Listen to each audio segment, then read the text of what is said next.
Hi, I'm Vivian Blackwood. My sister once told me, stop clinging to successful people. Funny how I found her name under mine, on my payroll. I used to believe family meant protection, belonging, and unconditional love. But in my house, love was conditional. And success? It was only real if it came with applause. My sister got the standing ovations. I got the polite nods. If they remembered I was in the room at all. One night, she looked me dead in the eyes and said, "Stop clinging to successful people, Viv. It's pathetic." That was the last time I played the quiet, accommodating daughter, because she had no idea whose payroll her name would appear on a year later. Mine. I left the dinner table that night with a hollow feeling, the kind that settles deep in your chest and refuses to budge. The words of my sister, Celeste, echoed in my mind. You kinda ride other people's coattails, right? It wasn't just a jab. It was a dismissal of everything I'd worked for. Back in my apartment, I sat in the dim light of my study, the city skyline stretching beyond the window. I opened my laptop, the screen illuminating the room with a cold glow. My fingers hovered over the keyboard as I contemplated the next steps for my branding consultancy. The company, Lumina Strategies, had been my sanctuary, a place where my ideas were valued and my efforts bore fruit. We'd recently secured a contract with a major fashion retailer, a deal that promised to elevate our profile significantly. As I sifted through applications for the new project manager position, one resume caught my eye. The name read Harper Blackwood. The qualifications were impressive, but something felt off. The writing style, the listed experiences, it all seemed eerily familiar. Curiosity piqued. I cross-referenced the email address with our database. My heart skipped a beat when the associated profile picture loaded. It was Celeste, albeit with a different hairstyle and a more corporate demeanor. I leaned back in my chair, a mix of amusement and disbelief washing over me. Celeste, applying to my company under a pseudonym? The irony was palpable. I decided to play along. The interview was scheduled for the following week.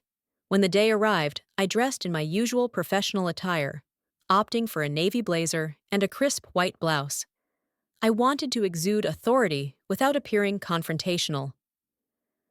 As I entered the conference room, Celeste was already seated, her posture poised, a confident smile on her face. She stood up, extending her hand. "Ms. Blackwood," she said, her voice steady. I shook her hand, maintaining a neutral expression. "Please, have a seat." Throughout the interview, Celeste presented herself as Harper, detailing her experiences and vision for the role. I listened intently, occasionally nodding, but refrained from revealing my knowledge of her true identity. After the interview, I thanked her for her time and informed her that we'd be in touch. Back in my office, I pondered the situation. Celeste's decision to apply under a different name suggested desperation or perhaps a desire to distance herself from her past. Either way, it was an opportunity, a chance to redefine our dynamic on my terms. I called my HR manager and instructed her to proceed with the hiring process for Harper Blackwood. I wanted to see how this would unfold. A week later, Celeste, now Harper, joined the team. I maintained a professional demeanor, treating her like any other employee. She, in turn, seemed to respect the boundaries, diligently working on her assignments and integrating with the team.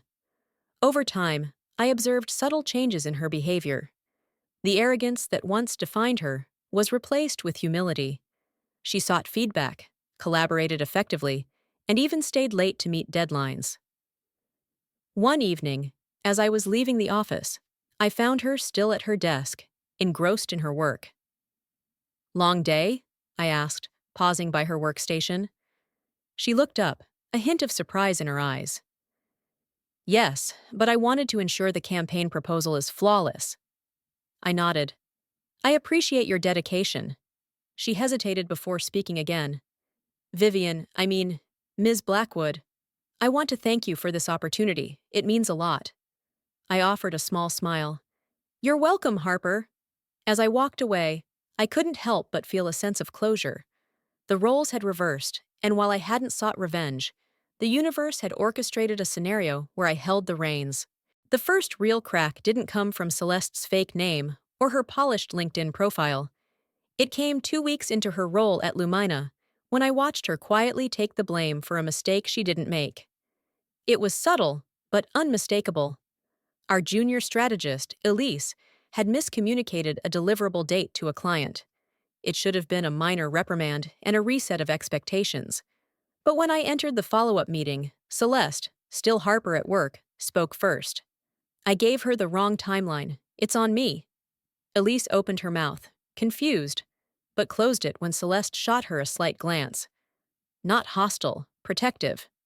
Afterward, I pulled her aside. "Why'd you do that?" She gave a shrug that was too casual to be real. "Elise is young. That kind of mistake early on can stain a reputation. I can handle it." It was unlike her. Or at least, unlike the version of her I'd built up in my mind after a lifetime of slights, digs, and parental pedestal worship. But a single moment doesn't erase decades. That night, I couldn't sleep.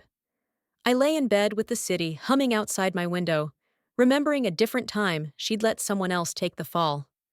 I was 15. She was 17. We were at a summer program in Maine. Someone had taken money from the shared cabin fund. Celeste had suggested it was probably me, the quiet one, the one who didn't mix well. I'd spent the rest of the week isolated, cold-shouldered, even by the instructors. 2 days after we returned home, Celeste slipped a crisp $50 bill into my drawer. No apology. Just silence. That was her way. So no, I didn't fully buy this new act. But I wasn't ready to dismantle it yet either. Lumina was thriving. The agency had just landed a national skincare brand, and our team was doubling in size. It was the busiest I'd ever been, and also the most alone I'd ever felt. Late one Friday, I lingered in the office after everyone had left. The air smelled faintly of coffee grounds and printer ink. The city lights flickered against the glass walls like Morse code. Celeste appeared in the doorway with 2 takeout boxes and a bottle of wine. "I figured," she said, "you'd still be here." I didn't respond immediately. Instead, I motioned to the seat across from me. We ate in silence for a bit before she spoke again. "Viv, I know you know." I didn't feign confusion. "Know what?" She gave a weak laugh. "You knew it was me the second you saw the application. I was stupid to think you wouldn't." "Then why did you still apply?" I asked. She took a sip of wine. "Because I knew this was the only way I'd be seen for who I actually am. Not as Celeste Blackwood. Just someone trying to rebuild." I stared at her, not speaking. Inside, emotions churned. Rage, curiosity, sadness, even some grudging admiration for her audacity. "I messed up," she continued. "Not just in the past few years. I mean, always. You were the one with grit. I just had glitter, and eventually, glitter rubs off." It was the first time I'd ever heard her sound sincere and terrified. I didn't answer her that night. I let the silence settle like dust. The next week, things shifted. Celeste, Harper, began pulling in long hours.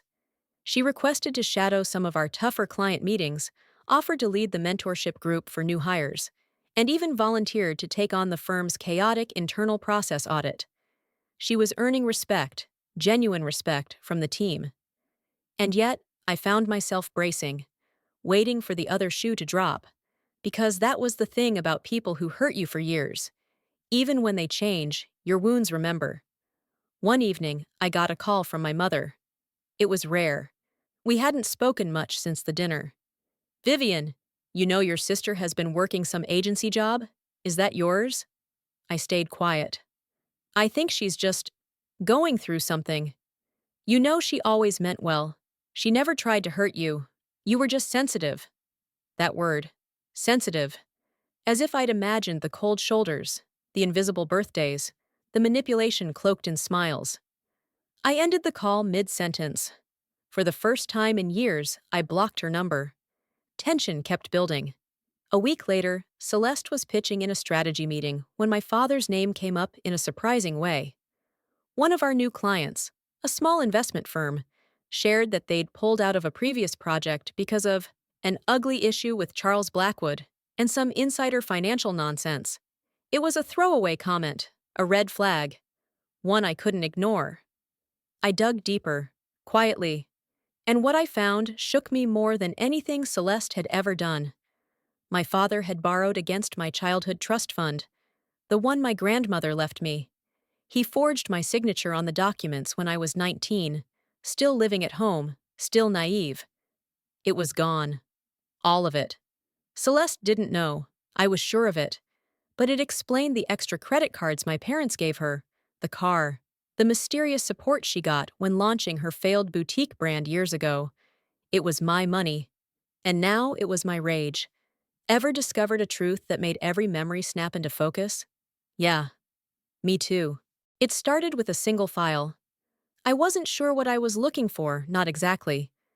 After the call with our client and the discovery of my missing trust fund, I had spiraled into an old, familiar loop. Dig, verify, don't react. It was a skill I had learned growing up in a home where survival depended not on confrontation, but on quiet strategy. So I requested my own financial records under the guise of compliance. No one questioned it. After all, I was the CEO. When the documents arrived in a thick digital folder, I opened them like a surgeon opens a chest cavity, knowing full well I might not like what I'd find. I didn't.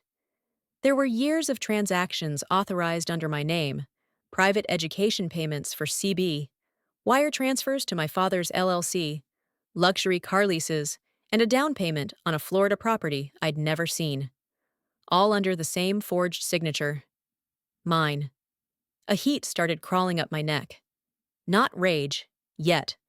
Just a bone-deep, nauseating recognition. This had been happening for years, and I hadn't even noticed. I stared at the screen, willing myself not to cry.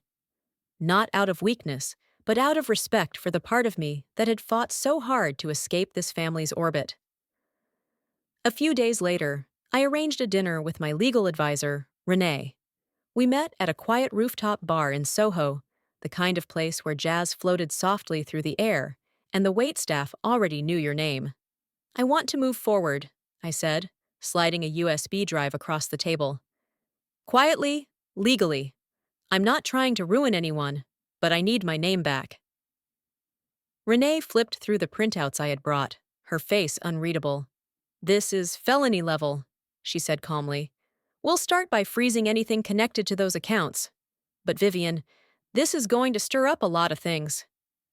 I know, I said, but I'm done cleaning up their mess in silence. Meanwhile, Celeste continued to surprise me. At work, she was focused, kind, professional. She even started organizing Friday morning brainstorming sessions, complete with croissants and fresh coffee from a little Colombian shop around the corner. It would have been easier if she were still cruel, still dismissive. Instead, she was human. One evening, she found me on the rooftop balcony of the office, where I often escaped to think. Nice view, she said, handing me a warm cup of tea. Chamomile, thought you might need it. I nodded, taking it without looking at her. I know something's going on, she added after a moment. You've been quiet. Not your usual quiet. The deep, storm is coming quiet. I didn't answer, not yet. Instead, I asked her something else. Why did you change your name when you applied? She leaned on the railing, looking out at the city lights. Because I wanted to know what it felt like to succeed without a surname doing the heavy lifting. I thought, if I failed, at least it would be my failure. I turned to her. You ever think about all the times you succeeded because of that surname? She flinched, just slightly. Every day now, she said. I think about it every day. It was a moment, a pause in the static between us. But it wasn't trust. Not yet. And definitely not forgiveness. The dam broke 3 days later. I was in the middle of a pitch rehearsal when my phone buzzed. A message from my mother. Your father says you've frozen his accounts. What the hell are you doing? We're family. Family. That word again.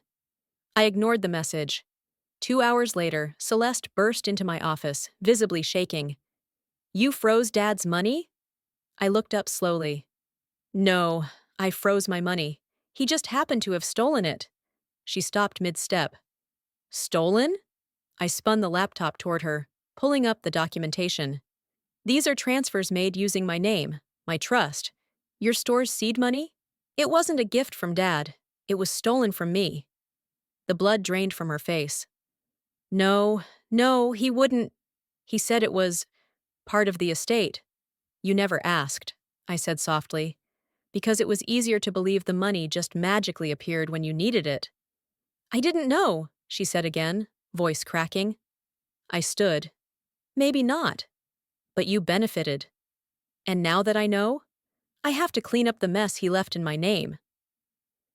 That night, I sat alone in my apartment, rereading the file for what felt like the 100th time. A photo of my younger self, hair in a messy bun, holding a certificate of the trust my grandmother set up for me, was clipped to the first page. She'd died the same year I turned 10, left me something of my own, a promise of independence.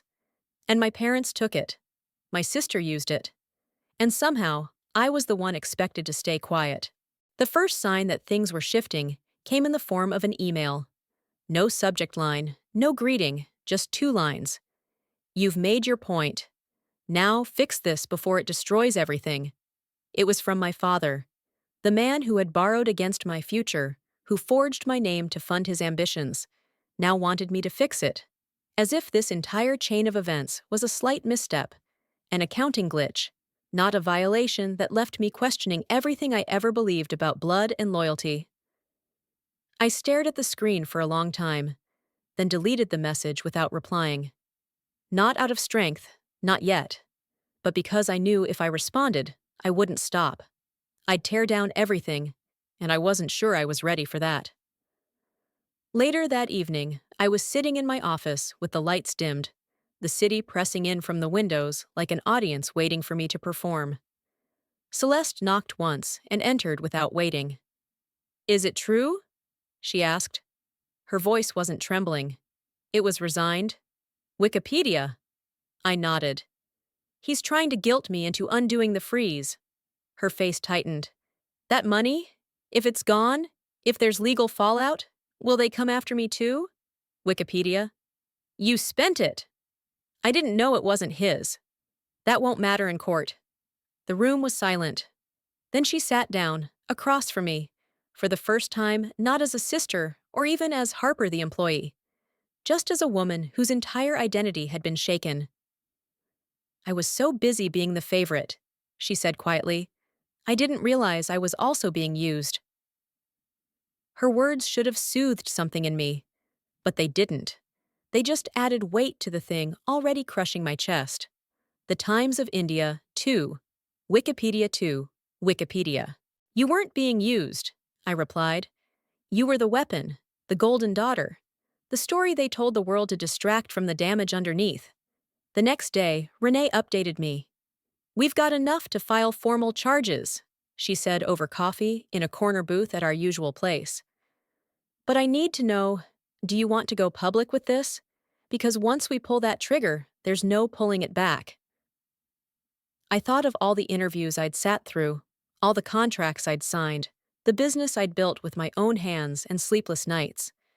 And then I thought of a 10-year-old version of myself, clutching a scholarship certificate and watching her parents celebrate her sister's dance trophy instead. No, I said, not yet. But secrets have weight, and weight always finds its way to the surface. That weekend, a rumor surfaced on an anonymous business forum, a branding CEO allegedly pressing criminal charges against her own family. The comments were brutal, speculative, and of course, someone leaked my name. My inbox exploded. Clients grew jittery. A journalist reached out for comment, and worst of all, one of my junior staff forwarded the thread, asking in hushed concern, "Is this about you?" I called a full team meeting, 43 people in the main conference room, silent as I stood at the front. "I'm not here to defend gossip," I said, "but I'm here to tell you this. Lumina was built on transparency, integrity, and personal accountability. If anyone has doubts about who I am or how we operate, my door is open." I didn't mention Celeste, but she was sitting in the back row, watching. That night, she knocked on my door again. This time, she didn't speak right away, just stood there, a folder in her hands. "What is that?" I asked. "It's everything I still have from the boutique. Emails, financial records, notes from Dad. He told me to delete most of it, but I didn't. I kept copies. I don't know why."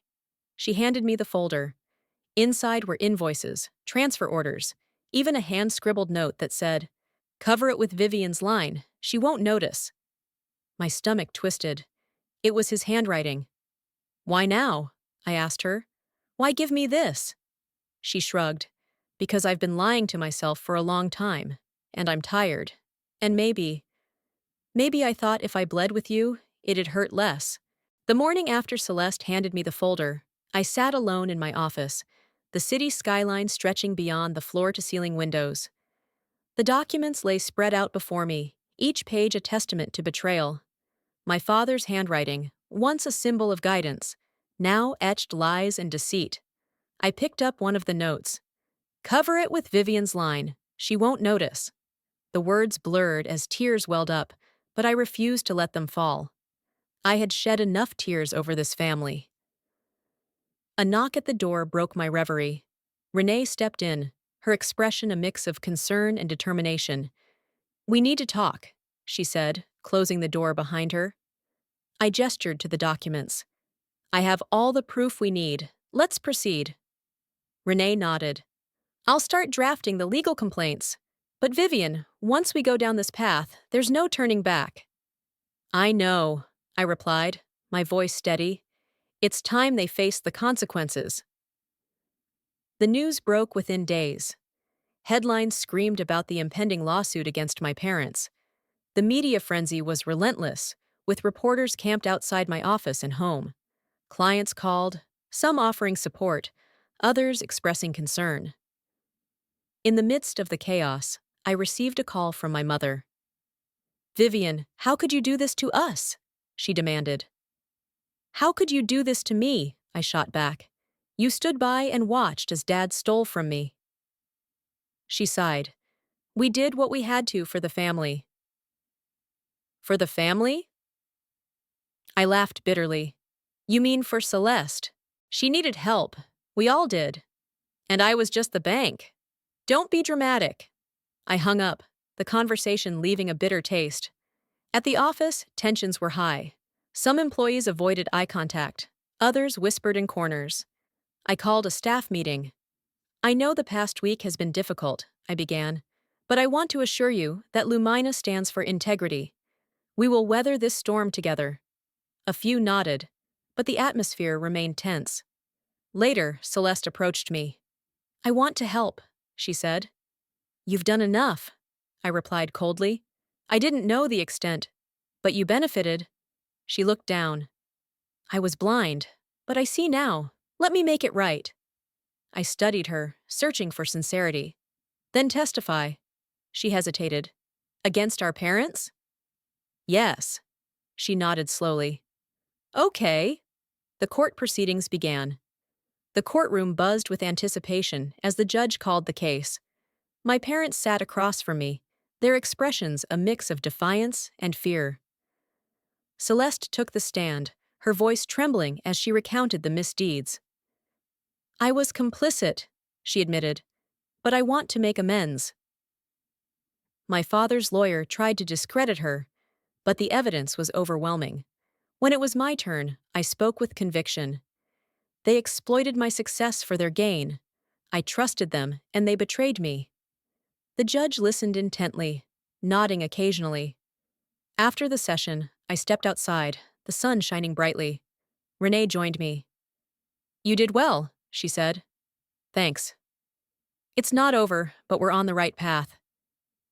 I nodded, feeling a weight lift. Celeste approached hesitantly. "Thank you," she said. "For what?" for giving me a chance to make things right. I offered a small smile. Let's rebuild, separately. She nodded, understanding. The courthouse steps felt colder than I remembered. There was no applause, no comforting hug waiting, no satisfaction that came with a legal victory. Just silence, thick and unfamiliar. I walked down the steps alone. Renee had offered to wait for me, but I told her no. I needed to feel what this ending meant. Winning in court didn't mean I had won back what was taken. It meant I'd closed a door I had spent years hoping would open again, only to realize it led nowhere. There was no going back to before. 3 weeks later, I moved out of my apartment, the last space still holding the echo of my former self. Every corner had memories, tense phone calls with my parents, late-night work sessions fueled by proving my worth, even the photo frames I never filled, because I didn't believe I was building anything permanent. The new place was smaller, quieter, tucked between a bookstore and a florist, in a part of town where no one knew my last name. The neighbors waved but didn't pry. The coffee shop down the block made my order without asking after a week. I didn't correct them when they called me Miss V. And for the first time in my adult life, I let the name Blackwood go silent. I spent the first month letting myself feel. Not fix. Not fight. Just feel. I cried in the middle of folding laundry. I screamed into a pillow when a Spotify ad mentioned family holidays. I laughed too hard at bad sitcoms. I wrote a letter to my grandmother I never sent. I lit a candle and thanked her for believing in me in a way no one else had. Then, I applied for a business license under a new name, Westlight Collaborative, a boutique creative agency, still rooted in branding, but built to do more than sell. It would spotlight small, women-led startups. It would donate 10% of revenue to scholarship funds for girls from low-income homes. It would be the version of Lumina I never had the courage to create before. It wasn't revenge, it was repair. One night, as I walked home with a bag of takeout, I saw her, Celeste, sitting on the stoop outside my building, holding a paperback book, and looking like someone who hadn't slept in a week. "I didn't know if you'd be home," she said, standing as I approached. I didn't stop walking, but I didn't slam the door either. She followed me inside and waited while I unpacked my food. I didn't offer her any. "I lost my job," she said finally. I looked up. After the court stuff hit the news, the agency said I was a distraction. They called it reputational risk. Ironic, isn't it? I didn't answer. "I'm not asking you for anything," she added quickly. I had to see you, to tell you. I'm sorry, I know I already said it, but I need you to know it wasn't a performance. I've lost everything too." I sat down across from her. "And what do you want from me now? Forgiveness? Redemption? A reference letter?" She shook her head. "I want you to be okay, even if it means we're not okay." For the first time, her words didn't feel like a script. They felt lived in, raw. "You're right," I said. "We might never be okay. But maybe we can both still grow from the same wreckage." She nodded. "That's fair." We sat in silence after that. Not awkward, just honest. When she left, she didn't ask if she could come back, and I didn't promise that she could. The first pitch I gave as Westlight was at a local innovation summit. I stood in a small conference room with 20 people and a projector that buzzed louder than it worked. But when I talked about the why behind my agency, not the what, I saw heads nod. I saw eyes light up. Afterward, a woman in her 30s with a startup idea walked up to me and said, "I've never heard someone talk about business like it's a way to reclaim yourself. Thank you." And in that moment, everything that had been broken felt, if not repaired, at least acknowledged. I went home and cried. Not because I was in pain, but because I wasn't. Ever started from scratch, not because you had to, but because it was the only way to finally breathe? The sign on the podium read, "Voices unmuted, women rewriting power." I hadn't planned to speak. I was supposed to be a quiet sponsor, one of the many faces funding the event. But when the keynote speaker fell ill, Someone from the organizing team walked up to me backstage and asked, almost pleading, "Would you mind stepping in? Even just 15 minutes?" I hesitated. I hadn't prepared anything, hadn't rehearsed. But then I remembered. I didn't need a script anymore. I had lived the story. When I stepped on stage, I expected to see indifference. Instead, I saw recognition. Not because they knew my name, most didn't, but because they saw someone who had been broken and rebuilt. "My name's Vivian," I began, my voice steadier than I felt. I used to think success meant being accepted, even if it meant silencing who I was to fit into someone else's mold. Then I lost everything, on purpose. A ripple went through the crowd. I lost my company, my family, the illusion of being the good daughter. I filed lawsuits against my own blood. I sat in courtrooms where my parents avoided eye contact while the world judged me louder than any verdict could. I paused, letting the silence settle. And I don't regret any of it. The applause wasn't loud, but it was real. I didn't speak to impress. I spoke to free myself. After the talk, a line formed. Women, young and old, thanked me. One asked for advice on cutting ties with her toxic in-laws. Another said she'd been following Lumina for years, unaware of the woman behind it. And then came her. She couldn't have been more than 20. Soft brown curls, nervous hands clutching a notepad. She didn't say her name. "I think I'm where you were," she said, her voice small. "Trying to matter in a family that only sees me when they need me. I haven't said that out loud before." I nodded, not to fix her, but to let her know I heard her. "You don't need their permission to matter," I said gently. "You already do." She started crying. I didn't hug her. I just stayed, present, letting her stand in her own power, maybe for the first time. In the weeks that followed, Westlight grew faster than I expected. Not just in revenue, but in meaning. We started a podcast, hosted storytelling nights, and launched a mentorship program with over 100 applicants in the first week. One day, Elise, my former junior strategist from Lumina, reached out. She had started a brand consultancy of her own and asked if I'd mentor her. I said yes. A week later, Aaron emailed me. We hadn't spoken since before the trial. He said he'd watched my talk online, said he was proud, said he always knew I'd find my voice. I read the message twice. Then I deleted it. Not because I was angry, I wasn't, but because I'd finally learned I didn't need every thread from my past woven into my future.